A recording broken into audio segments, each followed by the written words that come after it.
Oh, Joshua Collin here. I thought I'd do a quick update. I'll talk about that one here in a sec. I worked a little overtime today on Saturday. They now have a weekend shift, so that's kind of nice. This is a set of string lights from Best Christmas Light. We had a set of these on our people hauler out of the showgrounds. That set ended up deciding to eat right here and destroy the plug end. So they took this one off this set. That's why this is still there. Cut it off and tried to see if that worked. And it barely worked. The lights were extremely dim. So I literally told them I'll end up fixing this. This is very thin wire. And that thin wire, if it does not have a good connection, it will basically be very, very dim.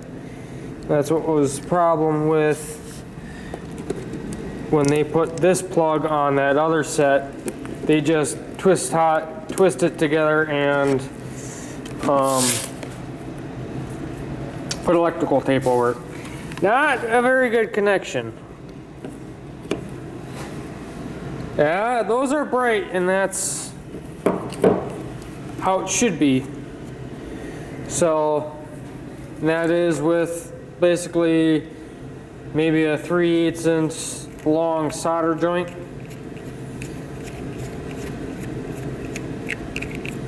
And I did that at work because we use basically the good solder. I put a piece of heat shrink over the solder joint. Then I put slightly bigger rigid heat shrink over that. Basically one here, then a slightly bigger, or maybe same size, over the wire and that. So basically the tension goes through the heat shrink instead of the solder joint. So that's what I did after my 2 hours of overtime. One of our companies that we make harnesses for, they're itching for their harnesses, so they're offering overtime.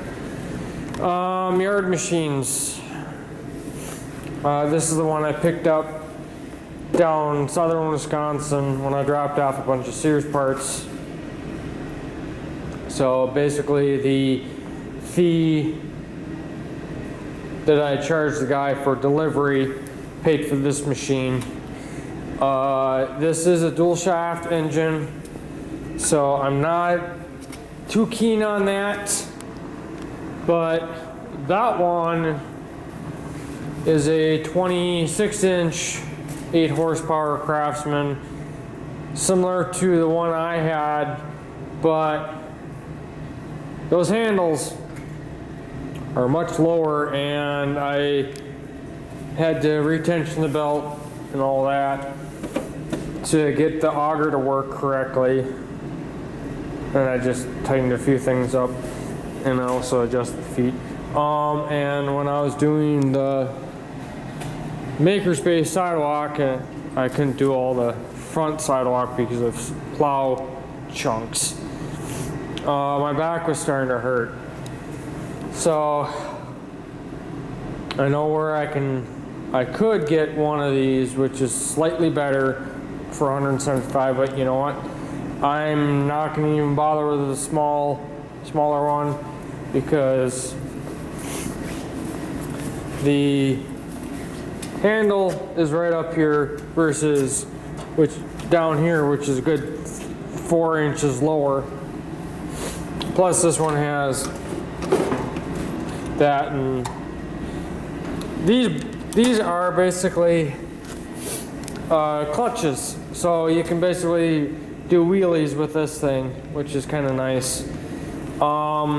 so far what I've done to this, I tightened up the muffler. That's about it. Yeah, I'll be getting a new spark plug.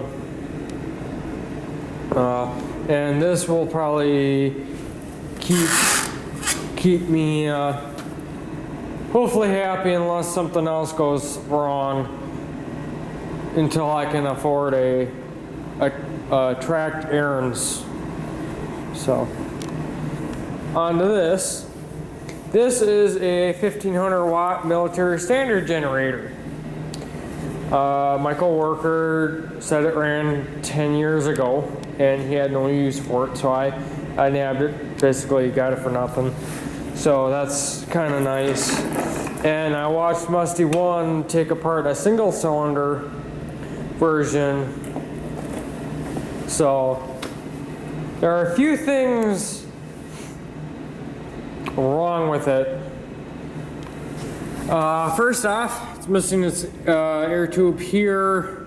The fuel system is missing its strainer. This fuel line needs to go to here. Figure out why. Find another strainer and get the fuel system right. This screw is stripped. I tried opening that just to see what this is, and this is loose. So, and believe it or not, there's actually a muffler underneath this tin. It's a smaller muffler, so that's kind of nice.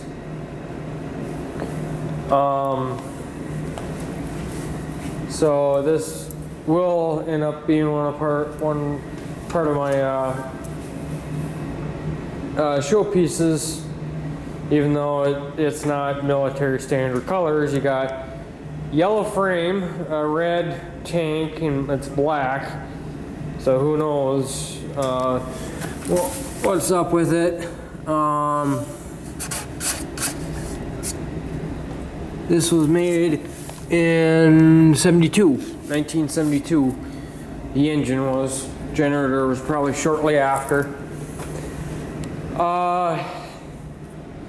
And what my thinking is that engine that I pulled off the yard machines, I'll be in a separate clip. I might replace that engine on the water pump rig with the electric motor that I originally had, use this to power it, and run some lights off of it.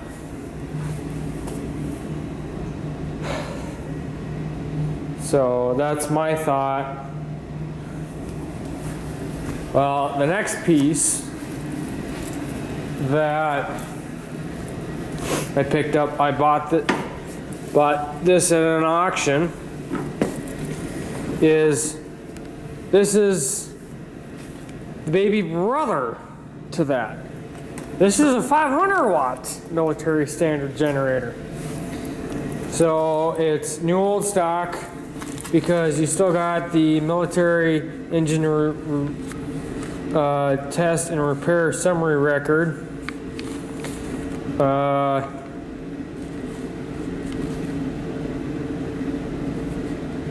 So I still got this tag and the materials release receipt dating of 1983.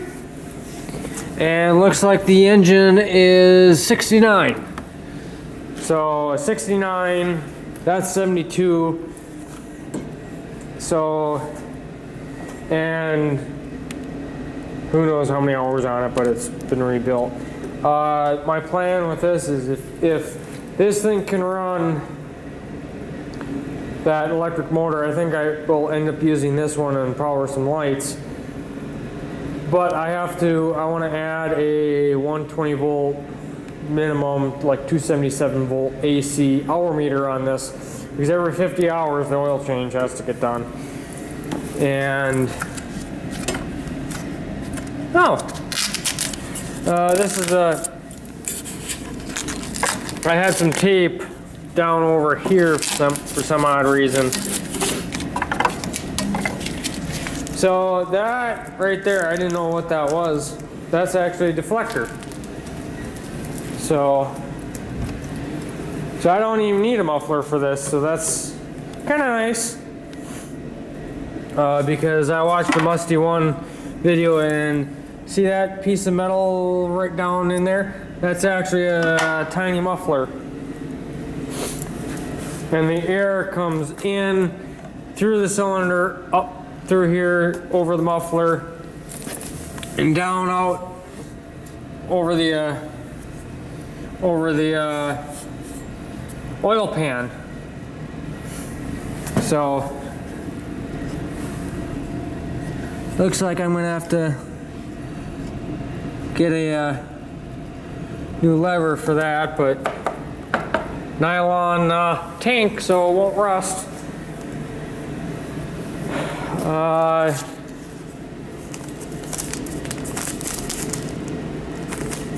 There's just more paperwork. This is a MEP 014A generator. This one, let's see. It looks like the ground post got busted off. This one is a MEP 015A. So,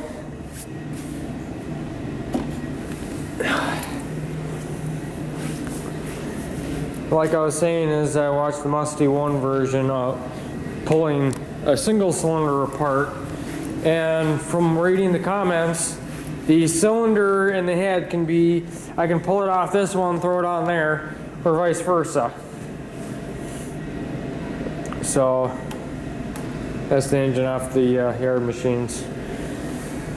So yeah, I've been rambling on for almost 12 minutes. My plan today is work on this because I gotta replace the skid shoes because there are none.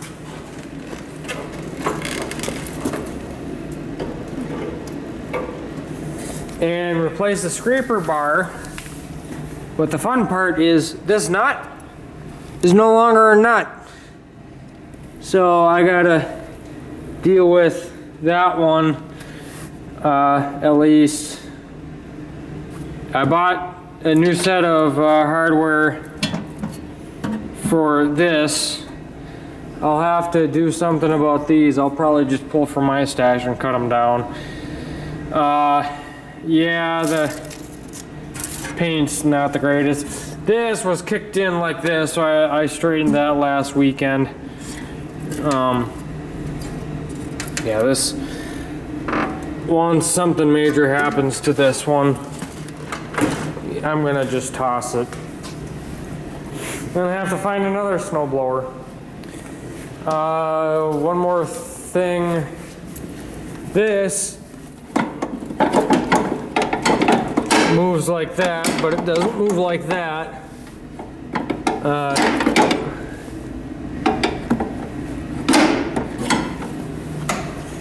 So I gotta free that up, but that'll be next winter's, or next time ordeal. So I was thinking about doing a time lapse, but I'm not. So I'll be right back. Hello. This is just a quick update. The yard machine tiller is no more. That's what's left of the engine. Belt cover's there. Engaged mechanism there. The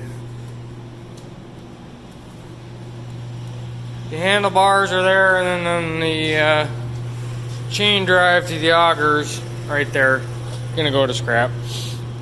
So I originally bought it just for the engine. That's what I'm keeping. This will probably be the new repower for the water pump rig.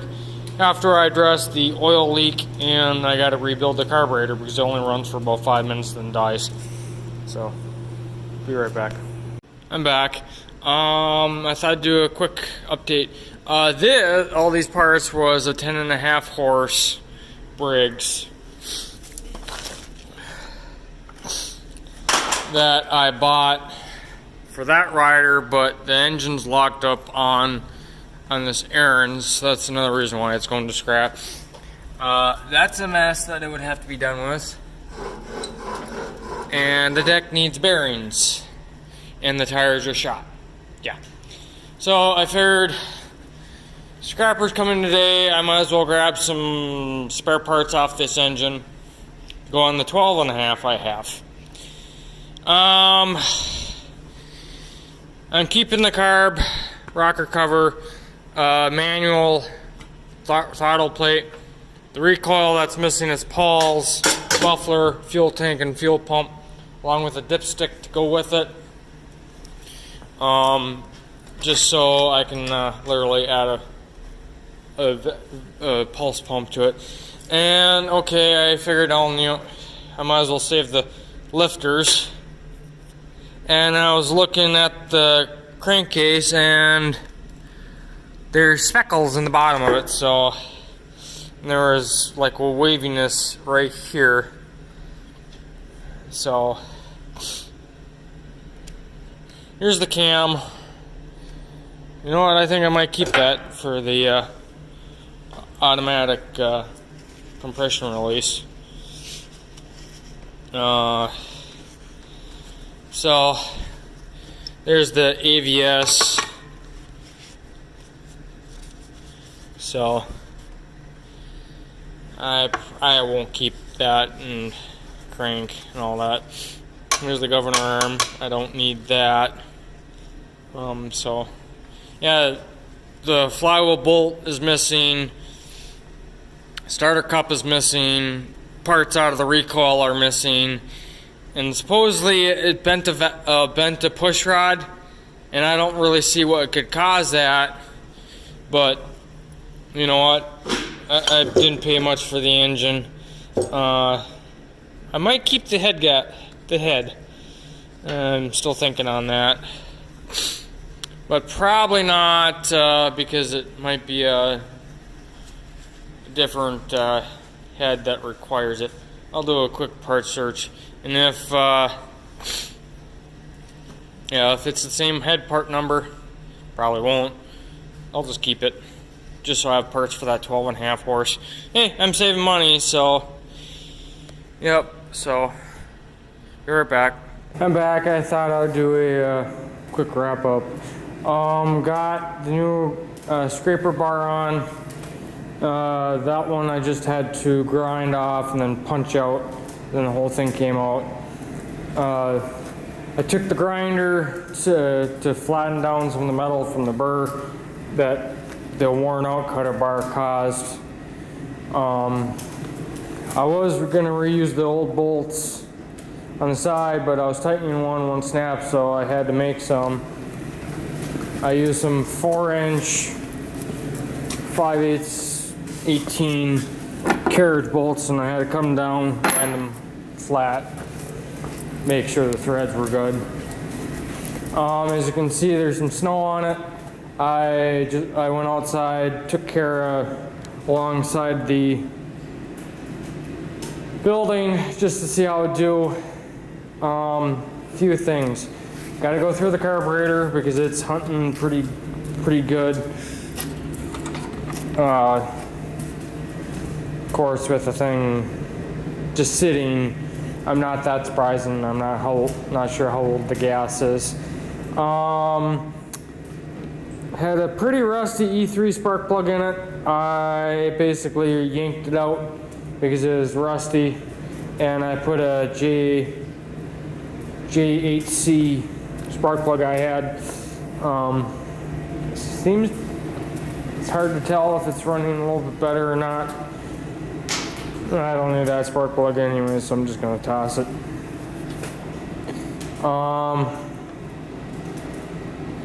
It's fairly well. Just got stuck in a few places. That's just how the buildup is. And sometimes when it's in one, it goes in reverse. And when I pulled it in just to empty the carb out so I can clean it out, it just kept going with it really. So I gotta tear into the drive system see what's up, but otherwise it did pretty well. Back is still a little sore, but what do you expect? And I don't think I will end up I don't think I can replace those shear pins because there's no slop, because that's what happens when you don't lubricate the auger shafts every year. So otherwise, not. Yeah.